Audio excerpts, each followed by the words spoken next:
Yeah. Uncle Plug TV, we tap now. Turn that camera on, let's talk, man. Every plug got a story for me. Uncle Plug TV, we lit, no capping. Talk that game, whole city tapping. From the trap to the mic, he's snapping. Plugged in deep, that fact, no whacking. Yeah. Uncle Plug TV, that motion. Boss type talk, real life devotion. They dry hit like a potion. Whole team up, now we coasting. Came from the bottom, made it look easy. OG vibes, but the flow too breezy. Talk money moves, never move breezy. Knowledge and hustle, the combo too beastly. Camera was rolling, he speaking that truth. Been through the struggle, we showing the proof. From them late nights grinding in the booth to the podcast, now we voice of the youth. Welcome back to Uncle Plug TV, and as always, don't forget to like, comment, and most importantly, subscribe. Now let's get to the show.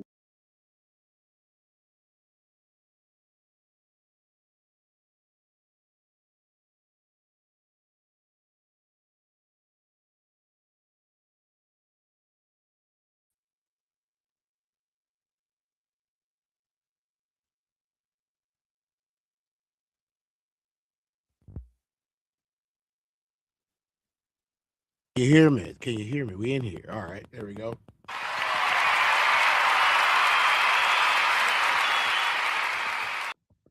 Yeah. Had sound issues. I can't hear you, Plug.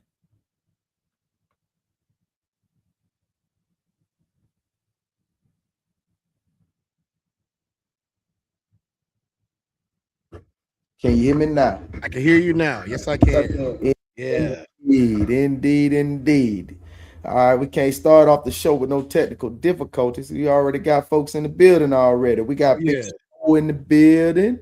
What's happening, Big Sco? What's happening with 333?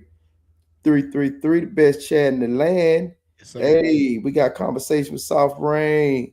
I can't hear Plug. You can hear me now? Can you hear me now? Verizon, can you hear me now?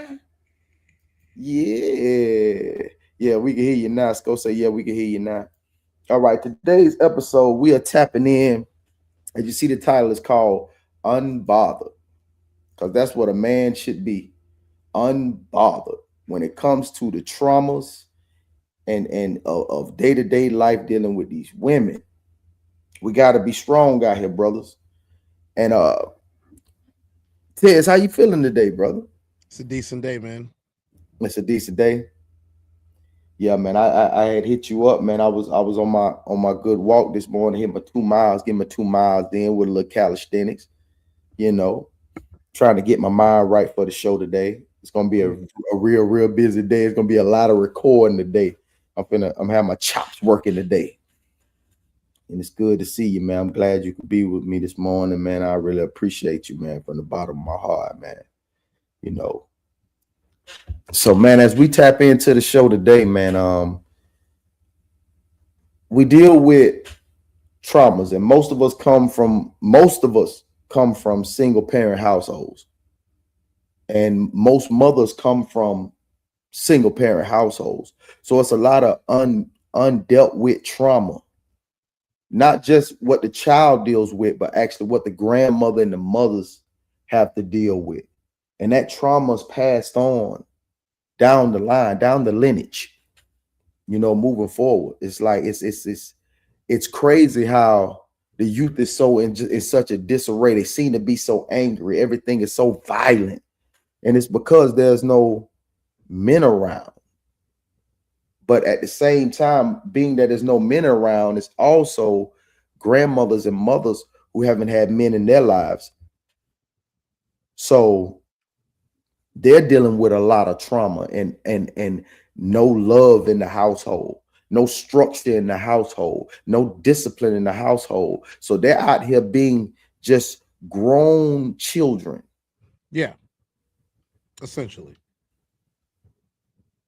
Yeah, dealing with grown children who has not dealt with the things that most adults they can't cope with it because they don't know how. They wasn't taught because the person that was supposed to teach them wasn't taught.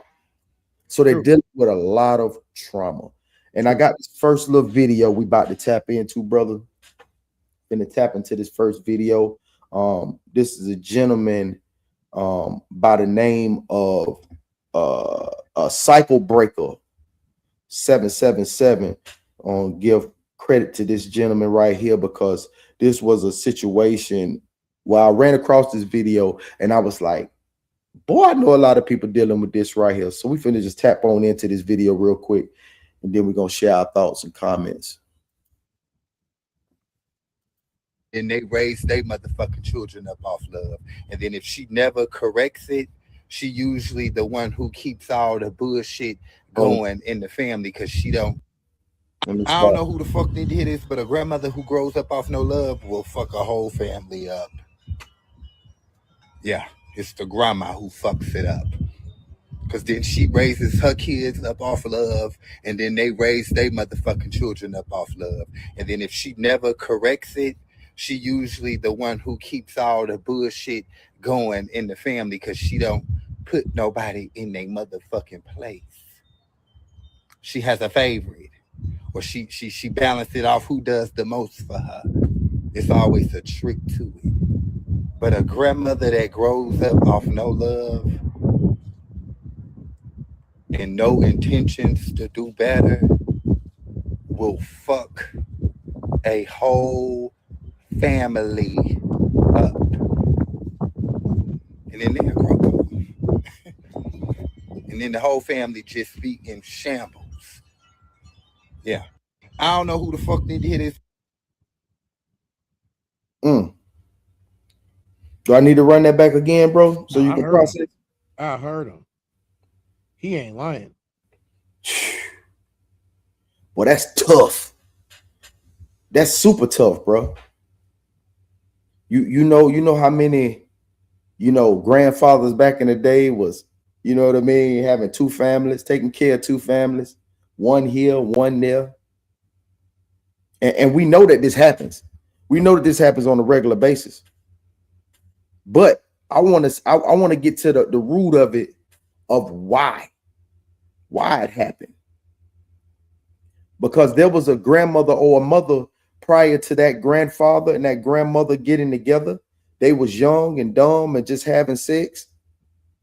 You know what I mean? Just dating one another or seeing one another, just sleeping with one another. And now a baby gets involved and they don't even know each other. Yeah. But they don't even know each other.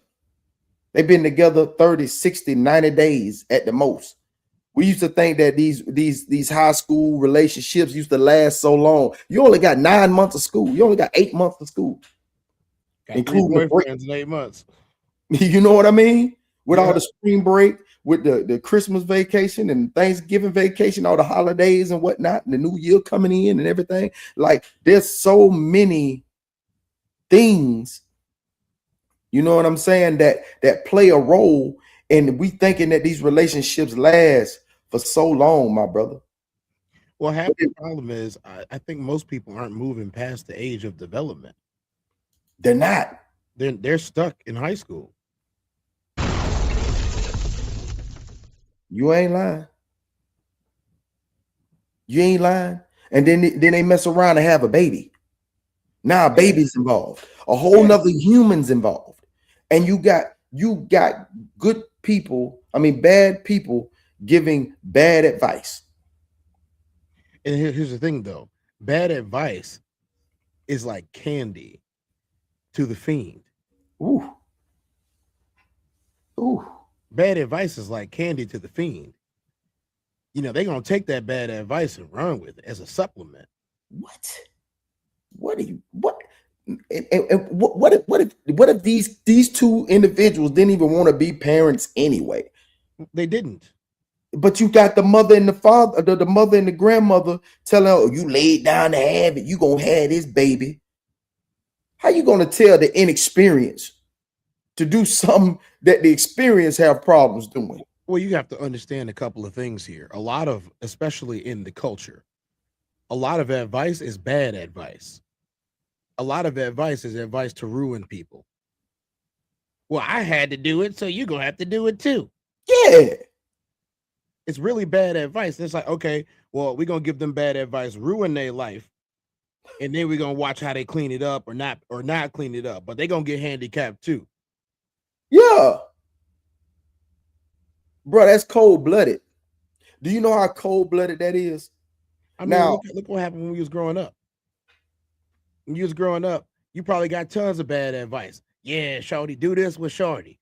And then yeah. you do this shit that's gonna make her go crazy. Not knowing what you just created was a monster. A psychopath. A And she gonna go certified crazy, all right. psychopath. Yeah, you gonna teach me, you gonna give me advice on how to play on somebody's emotions and feelings Yep. and not be genuine. Our music and media gives us the same thing, the same advice. All day long. And that's why it sells. It sells. But that is, bro, this is something to unwrap, man. It's like they can go on for 4 or 5 parts, bro. You got grandmothers and mothers sitting back telling their children to have children having children. You're going to tell somebody who hasn't even reached their full potential at all to start a life, to give life to someone. You got someone who hasn't reached their full potential. She probably didn't even want to be a child. She probably didn't want to be a parent. He probably didn't want to be a parent. Now you're forcing them. You're forcing a child to be thrust into an adult situation. An adult situation, a big dog situation. These are big dog situations that we take super lightly, saying that, y'all, you finna have this baby. Do you know that is a big dog? It's a lot of important decisions you make in your life. Where you're gonna go to school, where you're gonna live, what neighborhood you want to be in, the purchasing of a house, buying your first car, balancing checkbooks and finances. It's a lot of important decisions that you have to make on a regular basis that most people haven't even got a grasp of those situations, period. Like, they don't even know how to do the finances. They don't know how to build and structure a home. Now you want them to raise a human being, be responsible for a human being. They're not even responsible enough to take out trash, keep a bathroom clean, keep a home clean. Exactly. Even though they eating ramen noodles and cereal, they don't even know how to manage themselves properly. But at the age of a 16, 17, 18-year-old young adult, you're thrusting them into adulthood with another human being to take care of. That is about the craziest thing I've ever heard in my life, dog. And you got grandmothers and mothers giving bad advice from a very traumatic situation, who's getting cheated on for the last 20 years. Who knows that cross town her husband or her significant other has a whole nother family. Everybody in the hood know. She's embarrassed as hell. So all the information that she's giving that daughter or that granddaughter is tainted. Yeah. It's not coming from a place of love. It's not coming from a place of support. It's coming from a place of trauma and survival. Who wants to have a relationship or have a child with someone who's in survival mode? No one. How can you properly function? How can you properly love? How can you properly manage stressful situations when you're in survival mode? They can't. It's absolutely impossible. And this is the way 75% of families are started. It's actually quite despicable if you think about it. It is absolutely, bro, positively the worst thing to do, bro. That is horrible, bro. That's why you hear me say on most of the pods where I say you got to protect the single mother. And I say this just because, bro, if you was not serious, man, don't be messing with that woman, bro. She's been through enough. I promise you. And I'm not just putting it on the modern woman or the woman of the generation before that. It's the 2 generations ahead of her. We're at 40 years old. Think about it. This woman's a grandmother. to a 3-year-old. Exactly.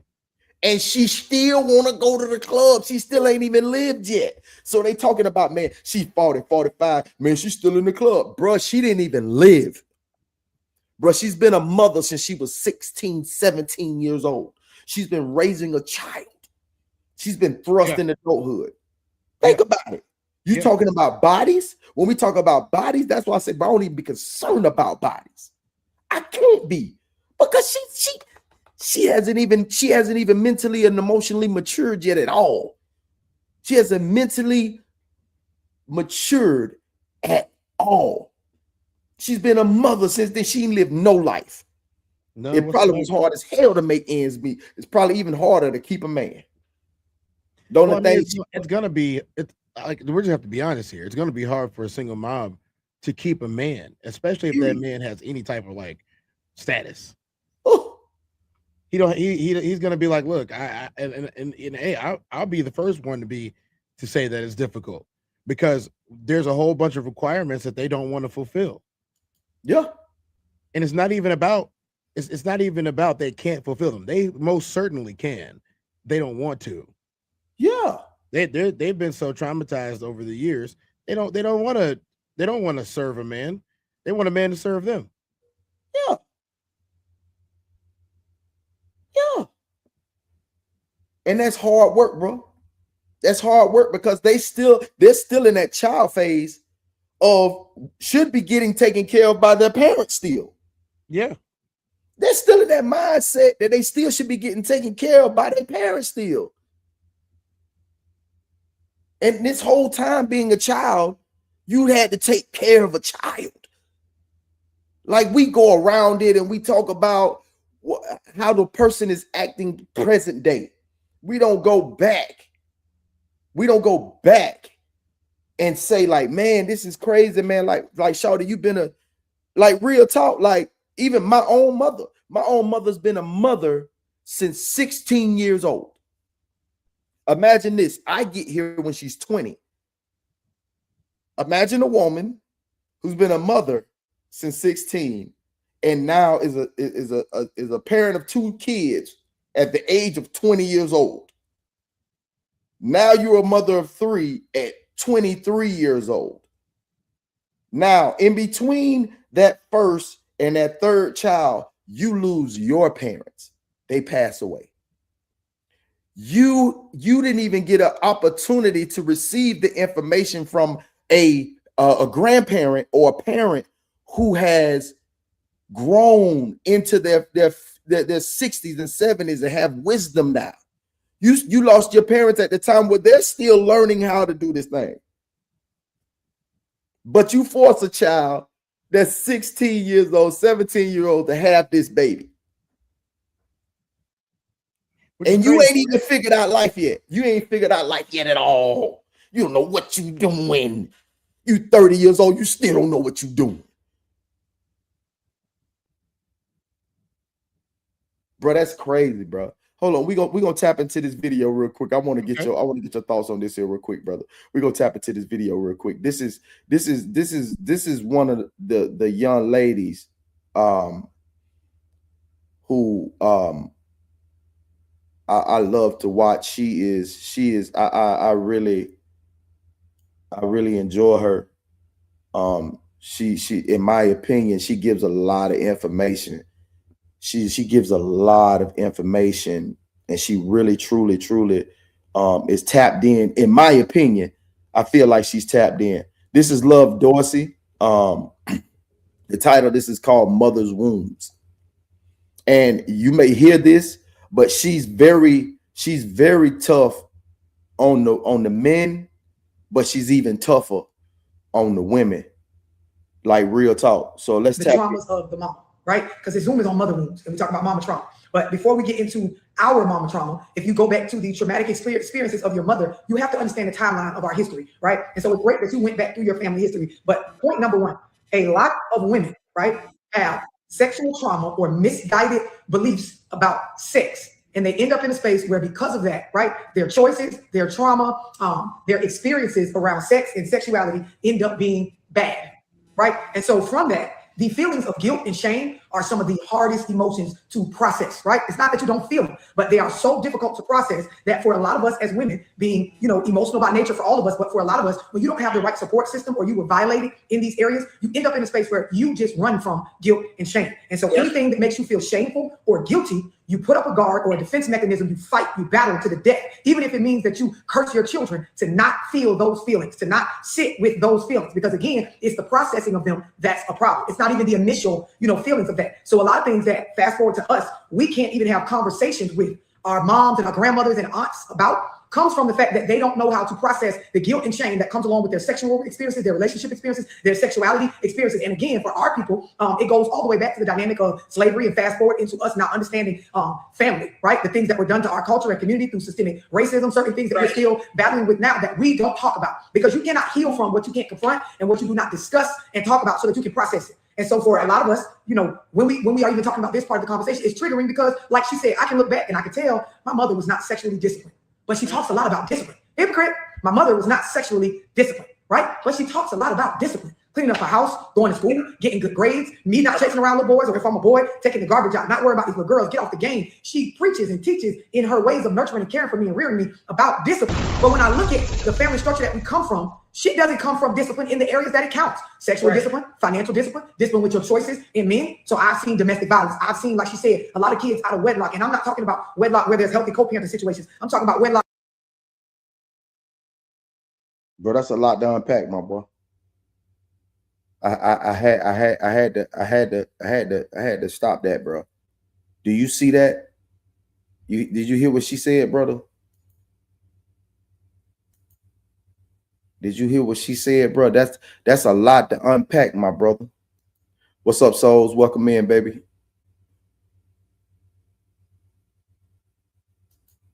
Yeah.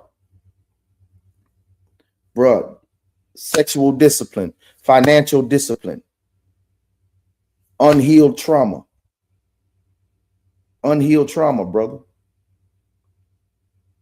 Unhealed trauma, bro. Real talk, bro. Unhealed trauma. That's crazy, bro. That's a lot, brother. That's a lot to deal, bro. That's a lot to deal with, bro. And all of this is packaged into one individual that's super emotional, that's uber emotional, bro. And one even taught how to deal with these emotions, bro.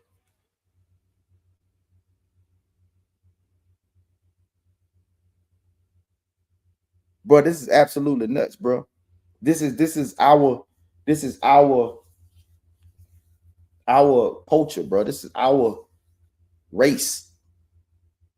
Not saying that it doesn't go down in Hispanic races or white races, but the focus of the day is our race. And this is crazy, bro. Like, I think about that. I think about how many women have you dealt with who are financially illiterate? Like, they feel like money is, they complain because all the money that they make go towards bills, and they only have a limited amount of money to, to live life.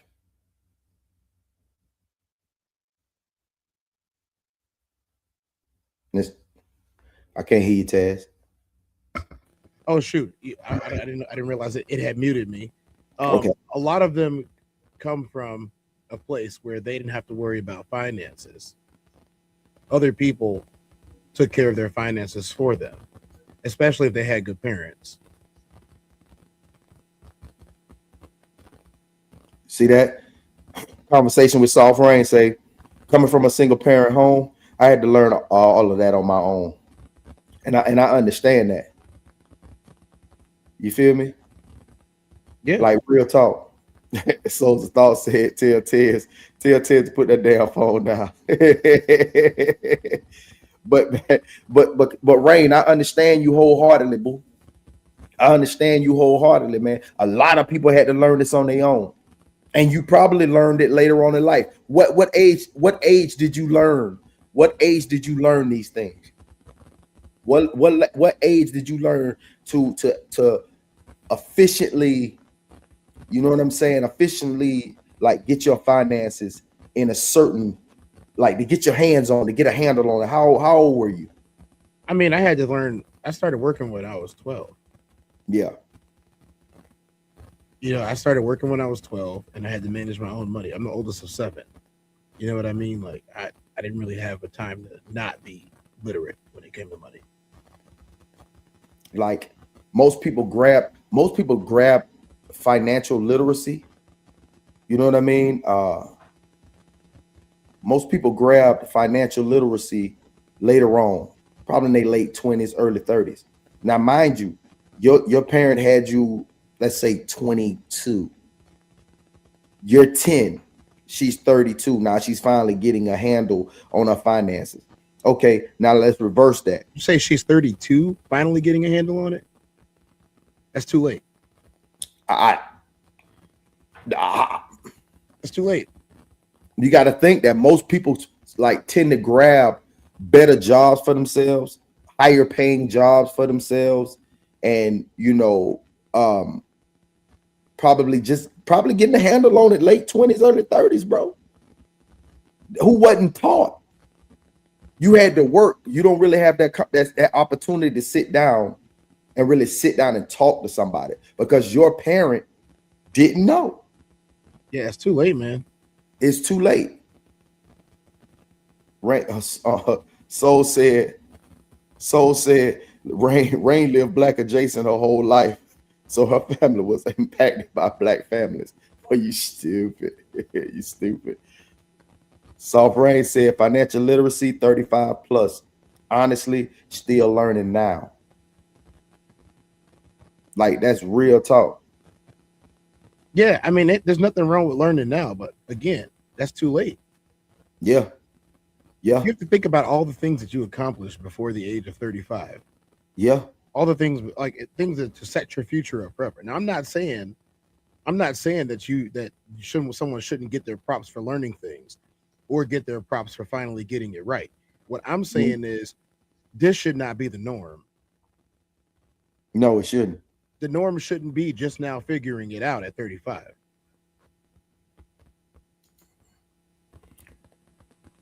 So said plug, a white woman was the first one to teach me.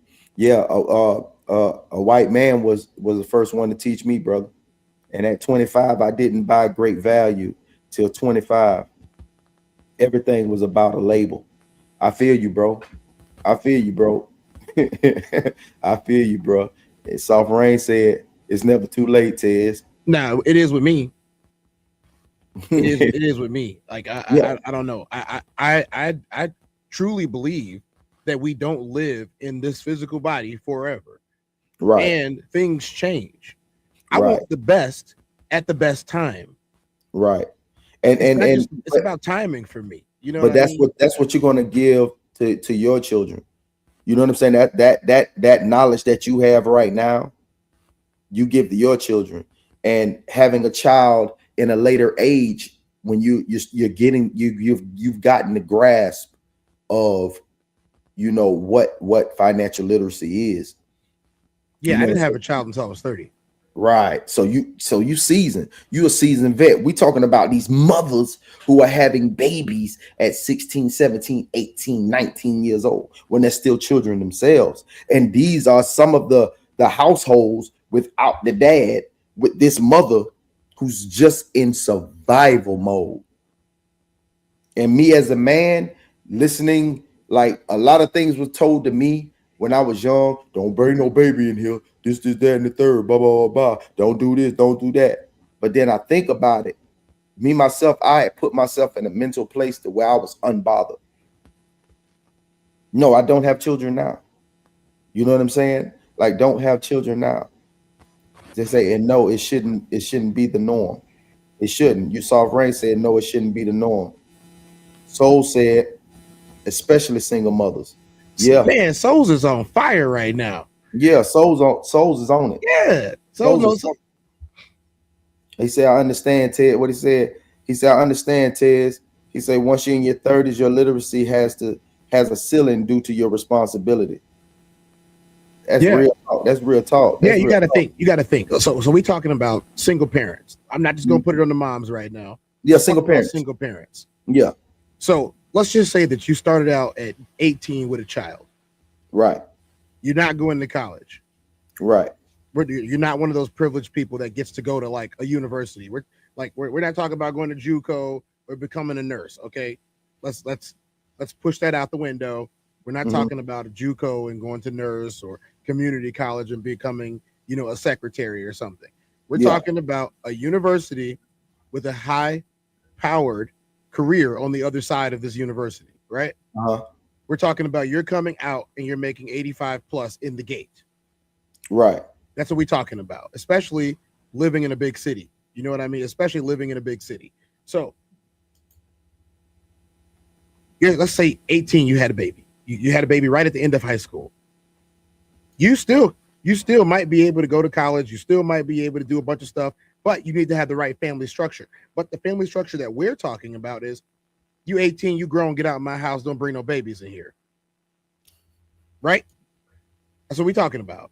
We're talking about the average, which is get out of my house with your children. Yes. I raised you. Yes. You done. Yes. What you choose to do now is on you. Yes. I'm not helping you. Ooh. I help myself. I raised you for 18 years. Now it's my turn to live because she's been raising you since she was 16. Lord.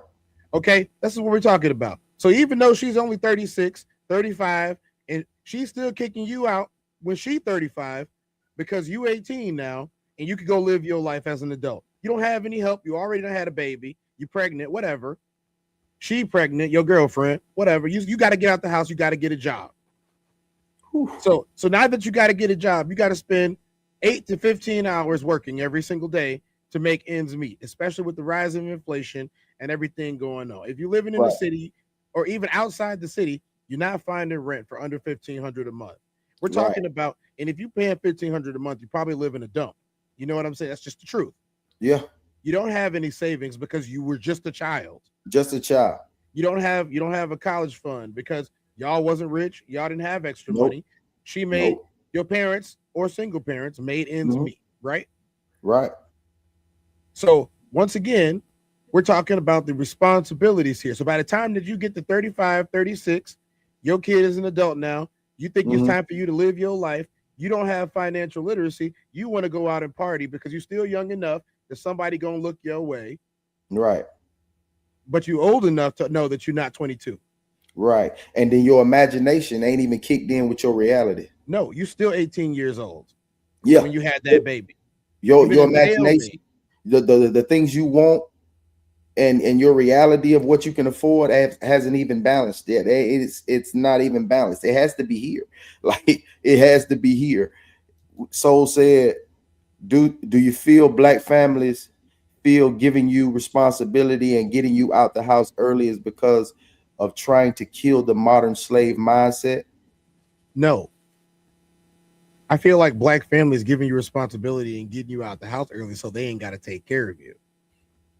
I think they want to be relieved exactly of the pressure that burden they've been under for the last 17, 18 years of having you from burden. Yes.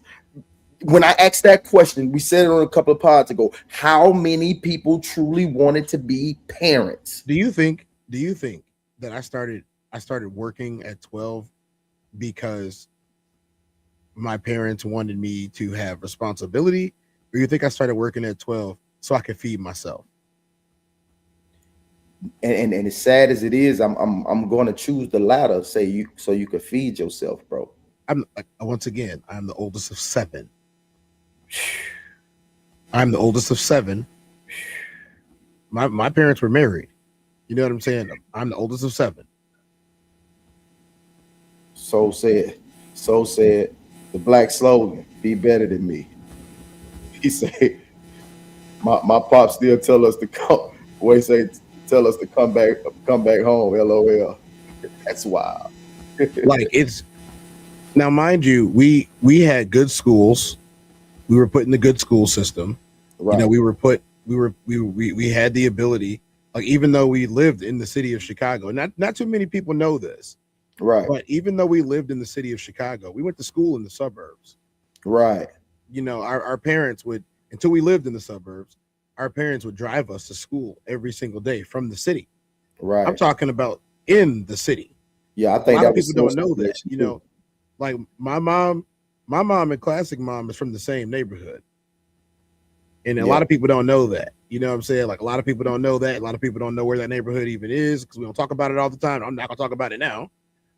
But I'm just saying, from the city, we were driving to the burbs so we could go to school.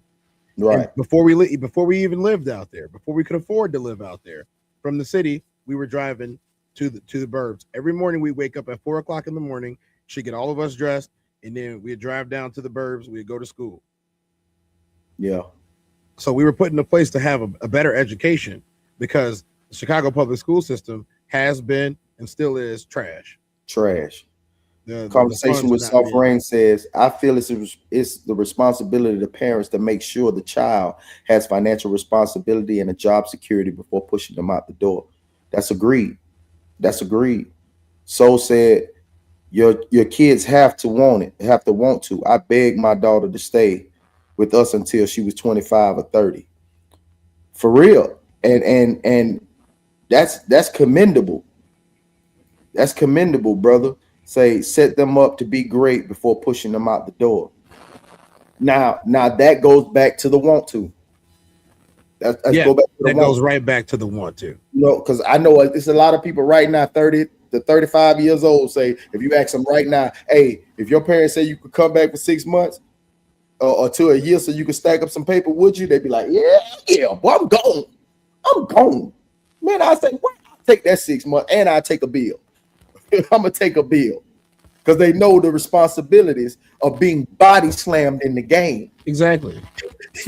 That's called being thrust into the game where you have no choice but to go into what? We said it before, survival mode. So how can a person truly love properly?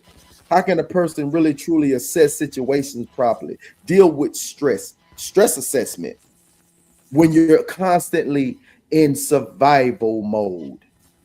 That's crazy, man. It's absolutely crazy, man. Well, here's the problem, right? When you are stuck in survival mode, you're not trying to have no grown person in your house. Think about it. The young buck is always going to buck up. Yeah. The young mare is always going to kick. Yeah. But it's all about the approach. It's all about the approach. It's all about tact. But If you you're have in a to learn. survival approach. Yeah, but you have to. When you in survival mode, what you gonna teach somebody? How to survive. Teach them how to survive. That's it. That's all you're giving them, but you're not giving them tools. You're not giving them skills. You say, well, you got to get out there and get a good job. Why?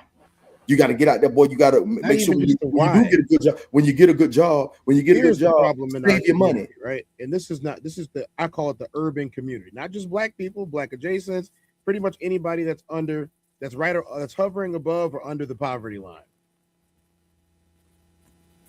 Right? It's not why. We always focus on why. We need to focus on how. Right. But that's the question with that the child is asking the parent. You got to give directions with instructions. That sounds crazy. You say directions with instructions. Yeah. I'm telling you, directing you need to save your money. Okay. Right, so why am I doing that and how am I doing that? Okay. Some man told me, pay yourself. Oh, what am I paying? Well, you give the church 10%, give yourself 10%. You got to give yourself. That's how you build a savings. Right. See, there's so many different ways to build a savings. And I know this is not a financial literacy conversation, but I have to throw this in there.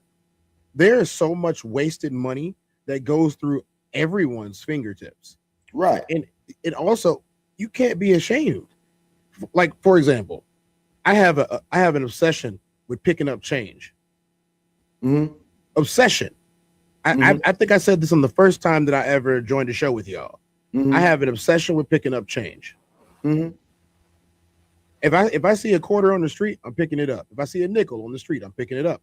I pick up pennies. dimes. It does not matter. I pick up change, and I have a change jar.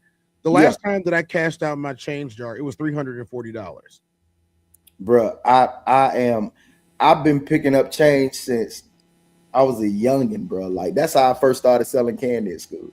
Yeah, just pick I up started change. selling Like candy at school by picking up change. I remember in that's not Walmart, a wealth you can thing. get you can get a little sleeve of candy bars for like I think back then it was like 97 cents. You know what I mean? So I would sell those candies for 25 cents a piece. You know what I'm saying? In a little strip, that's 10. That was 250. You know what I'm saying? Now we Yeah, double up. You feel yeah, me?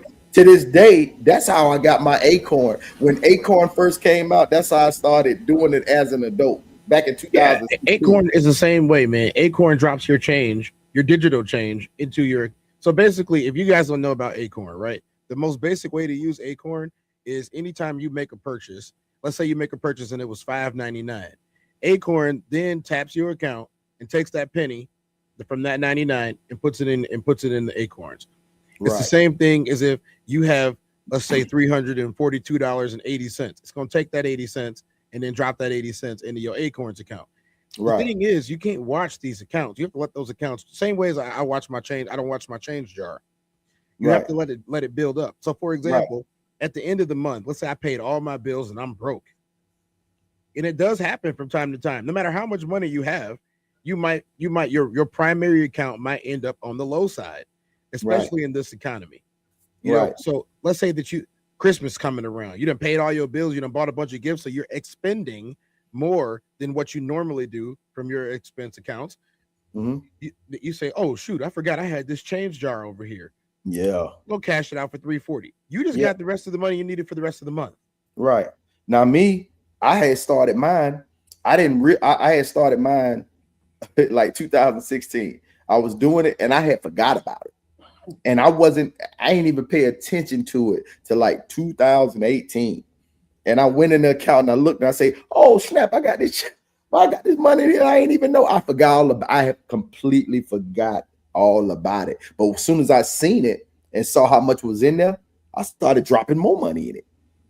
I started dropping more money with it and dropping more money on it and dropping more money on it. Just simple ways of that was an easy way. If anybody didn't know about financial literacy, and on top of that money that was going into Acorns, I already was paying myself. I was Yeah. already paying myself. So it was going in two ways. I had two different ways going out. I was going to paying myself and also had the Acorn account going. Let's get to these comments real quick, bro. All right. All right.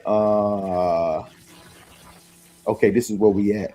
Soul said, Rain, do you feel that way because you're a single mother and you feel it's beneficial to your son's growth as a man to possibly live that long with all women? And then he said, I love this dialogue. Then he says, plug kind of goes with my question. I feel you, bro.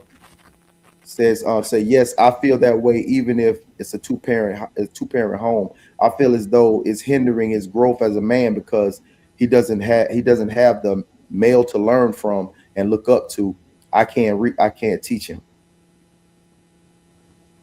how to be a man. Ooh. Yeah, that's true. It says resource, Can richest we man. can I pause that one real quick? Which one? Go back to the last comment. Go with the one right before that. I got you. Yes, I would feel that way even if it's a two-parent home. I feel though it's hindering his growth as a man because he doesn't have a man to show him how to be a man.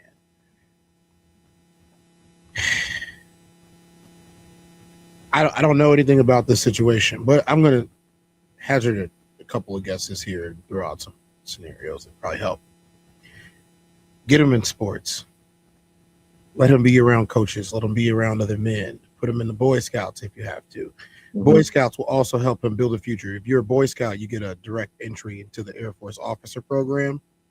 So that will help him get scholarships into school, and then the Air Force will pay for his college. If he's smart, he'll make it into the Air Force Academy. Um, on top of it, you can get a lot of other benefits, especially if you were say a Boy Scout, and then you stayed in the Boy Scouts, and then you went into school and you became a part of ROTC, and then you went to college or you went to the academy and you joined the ROTC program, they will help you pay for school and help you get the training that you need. If you enlist in the Air Force, even if you are not a combat soldier, you can pick up a lot of skills. It's the same with the Navy. It's the same with the Army, the National Guard, the Coast Guard, and yes, the Space Force. See, there's this stigma in this country that becoming more is a detrimental to your credibility. No, you need to build stability. Credibility is not as important as stability, especially in our community. What are you gonna get with cred, street cred? What you gonna buy with street cred? Nothing. That doesn't affect your credit. That doesn't affect you being able to get a gainful job and employment. Think about this: having the military on your resume and then being able to come out, even if you only did a 2-year tour of service / duty, right? Mm-hmm. You're gonna pick up a whole lot of skills that you can translate into a trade or any of the trades, any of the trades, and then you can get out and get a job, and you immediately can take care of a family. Immediately. So by the time you're 20 years old, you're already a service person, you're a veteran, and you get all the benefits that you're gonna get. You're gonna get VA, you're gonna get GI, you're gonna be able to go to school, you're gonna be able to go get a job, you're gonna be able to buy a house with VA, without paying exorbitant amounts or having to worry about which bank is gonna give you a loan. But no, we got to do it the hard way every time. Everybody doesn't have to go to Harvard. Everybody doesn't have to go to Stanford. And just because you're not going to any of these Ivy League colleges doesn't mean that you can't get a substantial education on the government's dime without taxing your family. That's true. That's true. Cool. Everybody either needs to be Chris Brown or LeBron James. that's that social media. That's that social media tapping. She said, I can only do so much. I feel you, Rain. Miss V, what's up, boo? How you feeling, baby? Welcome back, man. She said, do you pick up strays? I think he was talking about picking up change. Then she say, Uncle Plug, what's going on, baby girl? I'm glad you back with us today, man. Soul said, thank you, Rain, but wanted to hear the outlook from a single mom. His whole life does not desire a 2-parent household, but I do like and respect your opinion. Thank you, Rain. Miss V says, I hope you all are having an amazing day. Yes, I am having an amazing day. Started off with a good workout. I'm finna go and juice me a little something, get the stimulation going, but I had to put the show together and all that good stuff. She says, I have a cute piggy bank. It says coffee fund on it.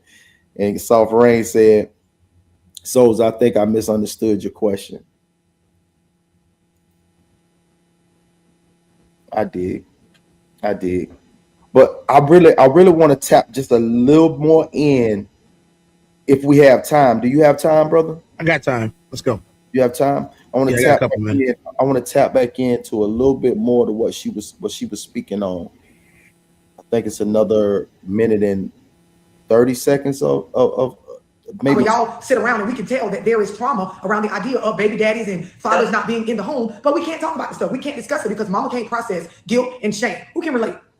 And I'm glad you touched on the sexual part, love, because the same thing happened to my mother, and I didn't really know until it happened to me. Until before my uncle had passed away, he sent me a message letting me know it had happened to her, and it came to the point where DCF got involved, and she straight up told them that she was doing this because she upset that me and her dad getting a divorce. And I knew nothing about a divorce. I was 11. Right. And there's the concept, Davion, of someone teaching you off of their mistakes, right? But you're not teaching me off your mistakes if we're not even discussing the mistakes. If you are just pushing forward parenting, we never discuss the shit that has you fucked up in a lot of your ways and with your character. And it gives off, like Frank said, the perception that moms ain't wrong. Moms don't have, the moments where they lie or they mislead or they manipulate to get you on their side. But let me say this, right? And I'll let you finish your point, Davion. We deal with, from our mothers, without a doubt, it is a fact, jealousy, control issues, lack of boundaries for them and them allowing us to set boundaries as we get older with them and family. roles and lines blurred on where we start and they begin. We deal with guilt tripping. We deal with them parental alienating and creating a space, not just with our daddies, but with other family members where we have to take their sides. It's a lot of y'all, you didn't have a choice on whose side you were on. You took mama's side because that's who was taking care of you, and that was that. And so now that you're grown, you have a warped sense of what loyalty is. You get with men and women, and because you do stuff for them or they live in your house, or you might be the person that's running the finances, you believe they automatically are supposed to agree and do what you say and be on your side, even when you dead ass wrong. And this is why a lot of us struggle to build genuine relationships and understand. Ooh, Jesus. Yeah. Ooh, wee. Like what she said at first was like, yeah, you can't even explain to me what trauma you done went through. Like, you tell me that you done went through something, but you ain't tell me what you went through and how you can't even tell me how. You can't even tell me how. You can't even tell me how, like right now. Man, this is absolutely nuts, man. Dog, she hitting it. Bam, bam, bam. She hitting everything right now. Bro, she's hitting some very key points here. Super key points, bro. Like, let's get to pack a little bit, and then we finna come back to this here, man. This is wild. What teamwork is. We deal with misguidance in regards to sexuality and relationships, because when mama could never quite get right a healthy relationship, a lot of things are traumatic centered around you building a healthy relationship. Black boys, when they grow into men, they struggle to be able to show up for the wives that they choose, for the women they choose to build a family with, because mama's in the business, mama gotta come to your rescue, mama never taught you certain things about setting standards, mama in competition with the new wife or the girlfriend, mama jealous of certain stuff, and like Frank said, you don't go against your mama. And so as a young man, I'm damn near beefing with my wife or my spouse over the fact that my mama don't know her fucking role, nor do I. I don't know how to set the boundary. I ain't gonna put it on mama the way I was raised, and a lot of times lack of a father or the father figures we saw around, the women ran or bossed them around. So I don't know how to set the standard. I don't know how. I see a comment that I like from Ms. Viz She. Like, let me say this. It's very important to be with somebody who respects you. It is very important to be with somebody who bends to your leadership. And I don't mean somebody that says, show me that you're a leader and I'll follow. It does not take all of that. The thing that makes a good leader is people following them. Regardless of what type of leadership skills they actually have, the best leaders have followers. You say, oh, that person's a leader, but they have no followers. I'm gonna tell you they're not a leader. They might be a visionary. They might be an explorer. They might be a conqueror. They might be all types of things, but they're not a leader. To be a leader, you need followers. And that's just what it comes down to. If you're in a relationship and your person's not going to follow you, you're not leading them. They are probably leading you, because there's always one leader and there's always a follower. Both of y'all are not leaders. It's also leading by. Sometimes you don't have to say a lot, but you just lead by example. If you're in the house and you see I come in, what's up, boy? What's going on? How you feeling?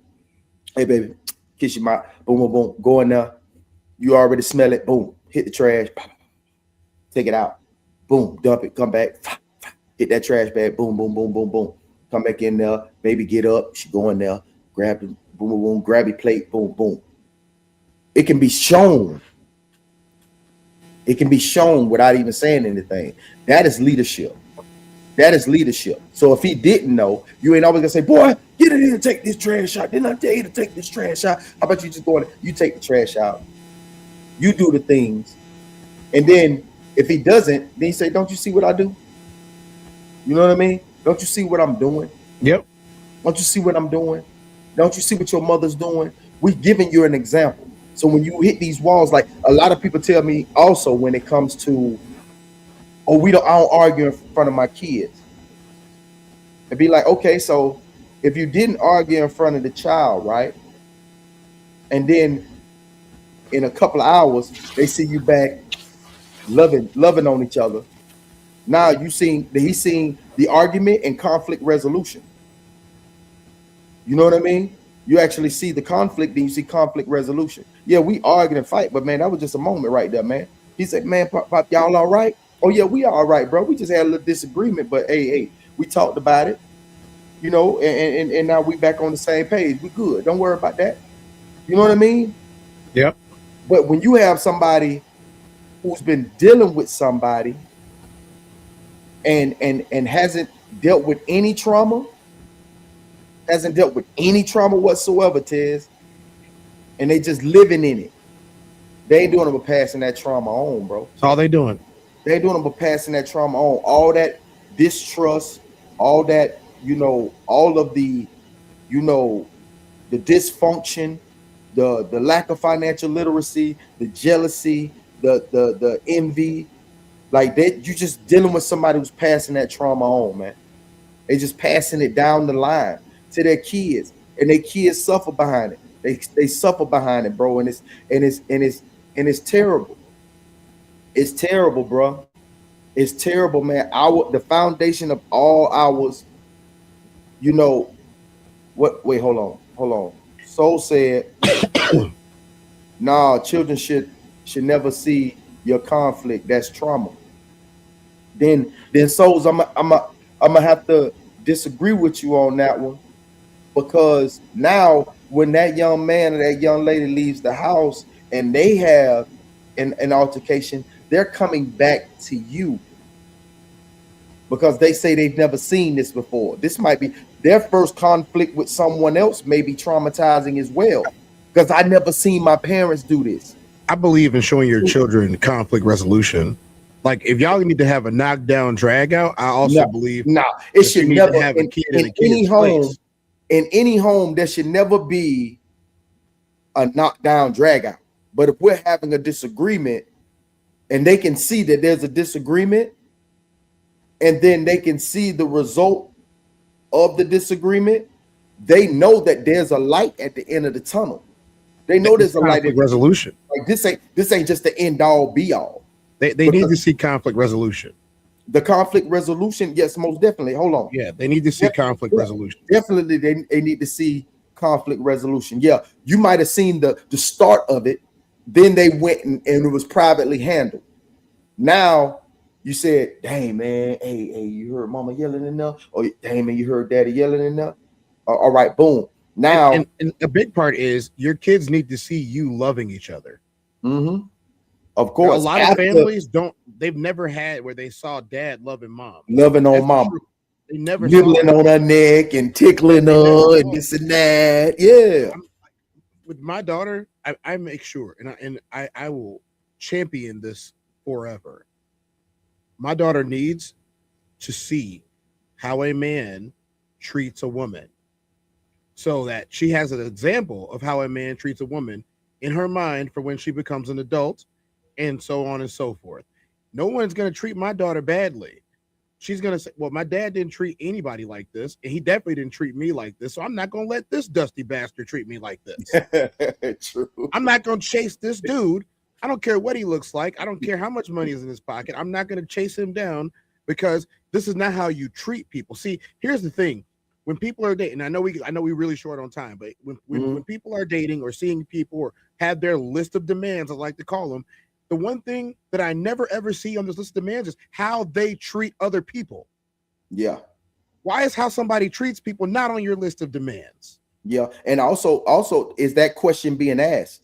It's never being asked. You know what's being asked? How tall is he? How big is his junk? How much money do he got? Yeah. What type of house do he have? What type of buying power do he have? What type of car do he drive? What places do he like to go? Do he fly out of town? Do he fly me out of town? Do he got jewelry? Do he got nice clothes? Is his hair always taken care of? Right. Do he wear the same hat every day? Do he wear glasses? Do he not wear glasses? Is his teeth white? Like, these are the dumbest questions. When you're going to get in that man's house and all that big stuff that he got, and then he going to owe you across the face and say, "You do what I tell you to do." See, this is where the conflict comes in, that without resolution. Right. But taking it to the extreme of the conflict, I really like it. That's why I left Souls up there. He said a disagreement is different than conflict. I guess, yeah, you are completely correct, brother. Yes, we